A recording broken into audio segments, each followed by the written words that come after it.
మీ ఎలాంటి వ్యాపార ప్రకటనలకైనా వెంటనే మా ఛానల్ సంప్రదించండి. 26వ సంవత్సరం ఫిబ్రవరి నెల 10వ రాశి మకర రాశి. ఈ మకర కుంభాలకి శని అధిపతి. శని తృతీయానికి వచ్చాడు. తర్వాత ఈ రాశికి వచ్చేటప్పటికల్లా బుధుడు శుక్రుడు శని బాగున్నాడు. తర్వాత బుధుడి వల్ల వ్యాపారం బాగా సాగుతుంది. శుక్రుడి వల్ల వివాహాది శుభకార్యాలు అవటానికి అవకాశం ఉంది. కుజుడు బాగాలేడు. కుజుడు గురువు కూడా బాగాలేడు. కేతువు రాహువు రవి ఈ గ్రహాలు రాహువు రవి కుజుడు గురువు కేతువు ఈ 5 గ్రహాలు పూర్తిగా బాగాలేదు.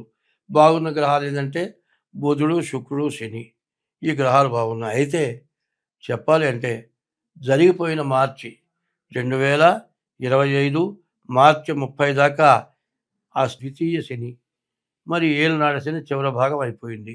సంవత్సరం అయింది. అప్పటి మీద కొంతవరకు నయం. కానీ ఇప్పుడు పరిస్థితి ఏమిటి అంటే ఉన్న అప్పులు తీర్చుకోవాల్సి వస్తుంది. అప్పులు తీరిన కొద్దీ ఏమవుతుందంటే చివరి అప్పులకి చాలా కష్టపెడతారు, చాలా బాధపడతాడు. ₹1,00,000 ఇవ్వాల్సిన వాడేమో నిదానంగా అయినాయన చేప కాస్తాయి అంటాడు. అదే 10,000 ఇవ్వాల్సిన వాడు నువ్వు ఇప్పుడు ఇస్తావా లేకపోతే చస్తావా, నువ్వు చస్తే పోతుంది, నువ్వు బతుకుంటే నేను అడుగుతా, కాబట్టి నువ్వు ఏం చేస్తావో తెలియదు, చావనన్నా చావు, నా డబ్బులన్నా నాకు ఇవ్వంటాడు. అట్లా ఇబ్బంది పెట్టే పరిస్థితులు ఈ రాశికి కనపడుతున్నాయి. కాబట్టి ఈ రాశి వాళ్ళు ఎంతో శాంతం, ఎంతో ఓర్పు కలిగి జీవించాలి. కుజుడు బాగాలేడు, గురువు బాగాలేడు. అనారోగ్యాలు రావడానికి, ఇంట్లో కుటుంబంలో సమస్యలు రావడానికి బాగా ఇబ్బంది కనపడుతుంది. వివాహం అయి ఉంటే భార్యకి అనారోగ్యం రావచ్చు, అబార్షన్స్ కావచ్చు, మరి గర్భిణీ నిలవని పరిస్థితులు రావచ్చు. రకరకాలైన సమస్యలు, అనారోగ్యాలు, ఇబ్బందులు బాగా కనపడుతున్నాయి. రాహుకేతుల మధ్యలో గ్రహాలు పడ్డాయి. కాలసర్ప దోషాన్ని మించిన దోషం ఇంకొకటి లేదు. ఈ కాలసర్ప దోషం వల్ల ఏమవుతుందంటే రాహుకేతుల మధ్యలో సూర్యుడు కానీ చంద్రుడు కానీ పడితే గ్రహణం అంటారు. ఆ గ్రహణం వస్తే సూర్య చంద్రుడికే కాదు, భూమి మీద ఉన్నటువంటి ప్రతి జీవరాశికి కూడా విపరీతమైన ఇబ్బందులు, సమస్యలు వస్తాయి. ఒక్క సెకండు సూర్యుడు కానీ చంద్రుడు కానీ కిరణాలు భూమి మీద పడకపోతే రకరకాలైనటువంటి మరి సూక్ష్మజీవులు పుడతాయి. దానివల్ల రకరకాలైన వ్యాధులు రావడానికి అవకాశం ఉంది. కాబట్టి దానికంటే ఈ కాలసర్ప దోషం సూర్య చంద్రుల్ని గ్రహణ రాహుకేతువులు పట్టిన దానికంటే వాళ్ళకి పడితేనే ఇంత ఇబ్బంది వస్తే మనకెట్లా ఉంటుంది? సూర్య చంద్రులకి గ్రహణం వస్తే ఎంత ఇబ్బందో అంతకంటే విపరీతమైన ఇబ్బంది. వాళ్ళు సాక్షాత్ దైవ స్వరూపాలు. వాళ్ళకే కష్టం వస్తే మనకు కష్టం రావటం మామూలా? కాబట్టి ఈ రాశి వాళ్ళు చాలా జాగ్రత్తగా ఉండండి. ఎందుకు చెబుతున్నాను అంటే బాగుండనప్పుడు జాగ్రత్త పడాలి. బాగున్నప్పుడు నీకు బాగుందని నేను చెప్పినా ఒకటే, చెప్పకపోయినా ఒకటే. ఒకవేళ నీకు బాగున్నప్పుడు నీకు బాగుందయ్యా జాగ్రత్త పడమని చెబితే నువ్వు నాకు చెప్పక్కర్లేదు అంటారు.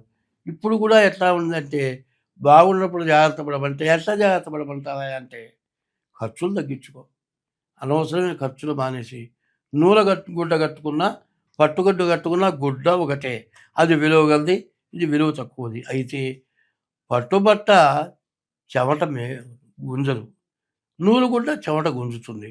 ఆరోగ్యానికి నూలుగుడ్డ మంచిది. అట్లాగే నూలుగుడ్డ చౌకైన గుడ్డ కట్టుకో, ఆహారం చౌకైన ఆహారం తిను, బతకలేక చావు. ఆశకి, విపరీతమైన ఆశకి, దురాశకి 3 రకాలు ఉన్నాయి. ఆశ తగినటువంటి ఆశ ఉంటే ఎవరికి ఇబ్బంది రాదు. తగిన ఆశ ఎట్లా ఉండాలి? నువ్వు సంపాదించే దాంట్లో ఎంతో కొంత రేపు అనే రోజులు దాచిపెట్టుకోవటం, అది ధర్మం. తర్వాత తల్లిదండ్రులని జాగ్రత్తగా చూడటం, భార్యని హింసించకపోవటం, మరి ఎప్పుడు కూడా ధర్మాన్ని రక్షించడం, ధర్మంతో బతకటం, అధర్మం చేయకుండా ఉండటం, ఇట్లాంటివన్నీ కూడా మానవుడికి అవసరమైనవి. ఇట్లాంటి ధర్మాలు అధర్మాలు ఉంటే అధర్మం చేసి, అన్యాయం చేసి, పాపం చేసి ఉంటే ఇట్లాంటి గ్రహాల టైంలో బాధలు ఎక్కువ వస్తాయి. చాలామంది అంటారు, ఏమండి నాకు దోషం అన్నావు, దోషం పోవటానికి చేయించావు, ఇంత చేసిన తర్వాత ఏం చేస్తున్నావు ఇవాళ, నీ పరిస్థితి ఏమిటయా అంటే చివరికి వచ్చేటప్పటికల్లా నువ్వేం చేస్తున్నావు? శాంతి చేసుకుంటున్నావు, మళ్ళీ ఏదోకి హింస పెడుతున్నావు. ఆ హింస ఎంత ఇబ్బంది. ఆఖరికి పాముని చంపవద్దు అని చెబుతున్నాం. పాముని చంపకూడదు. మన శరీరంలో భాగాలు ఏదీ పనికిరాదు. పాము విషం మనిషి బతకడు చచ్చిపోతాడు అన్నప్పుడు ఆ విషమే బతికిస్తుంది. తేలు విషం బతికిస్తుంది. కాబట్టి ఏ జీవరాశిని చంపటం అనేది, ఏ జీవరాశిని హింసించడం అనేది చాలా తప్పు. రామచిలకని మరి పంజరంలో పెట్టి రామ రామ అని పిలుస్తూ భద్రాచల రామదాసు గారు మరి బోన్లో పెట్టి పెంచినందువల్ల ఆయన 12 సంవత్సరాలు జైలుకు పోయినాడు. అట్లాగే కుక్కల్ని కానీ, మరి పిల్లుల్ని కానీ, మరి ఇట్లా మరి రామచిలకల్ని కానీ ఇట్లా బంధించి పెంచడం చాలా తప్పు. వాటికి ఎవరికి తగినటువంటి బతుకు వాళ్ళు బతకాలి. నిన్నే ఒక గదిలో పెట్టి బంధించి ఆహారం పెడితే నీవు స్వేచ్ఛగా బతకగలవా? ఇదేదో ప్రేమ దాన్ని పెంచుతున్నారు. కొంతమంది ఉడతల్ని పెంచుతున్నారు. కొంతమంది బాక్సుల్లో పెట్టి చేపలను పెంచుతున్నారు. కొంతమంది మరి కుందేళ్ళని పెంచుతున్నారు. కొంతమంది ఈ ఈ ఈ దీంట్లో ఉండేటువంటి కొన్ని జాతులను పెంచుతున్నారు. ఇట్లా పెంచడం, వాళ్ళని బంధించడం పాపం. ఈ పాపం అనేది తెలుసుకుంటున్నారా? ఆహారం పెట్టు, తప్పు లేదు. అంతేగాని ఇట్లాంటివి చేయటం పాపం అనుకోవట్లే. వాటిని బంధించి పెంచితే పాపం. ఏమవుతుందండి, ఒక రామచిలక గూట్లో ఉంది. ఏ గద్దో ఏదొచ్చి తన్నింది. ఆ రామచిలక పిల్ల కింద పడది. దాన్ని మనం తాకితే గూట్లో చేరనీదు, కాలుతో తన్నేస్తుంది. వాటికంటే మహాపాపం చేసిన వాళ్ళం మనం.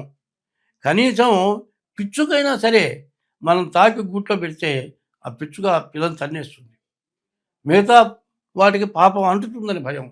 కాబట్టి అటువంటి విపరీతమైన పాపం మానవులు చేస్తున్నారు. ఆ పాపం వల్లే గ్రహ బాధలు ఎక్కువగా వస్తున్నాయి. ఏమీ లేదని కుక్క ఉన్నది, దానికి ఒక దెబ్బ తగులుతుంది, కాలు విరుగుతుంది, 3 కాళ్ళతో ఎగురుకుంటూ తిరుగుతుంది. ఒక 15 రోజుల తర్వాత నడుస్తుంది అది. దానికి ఏం చేశాడు?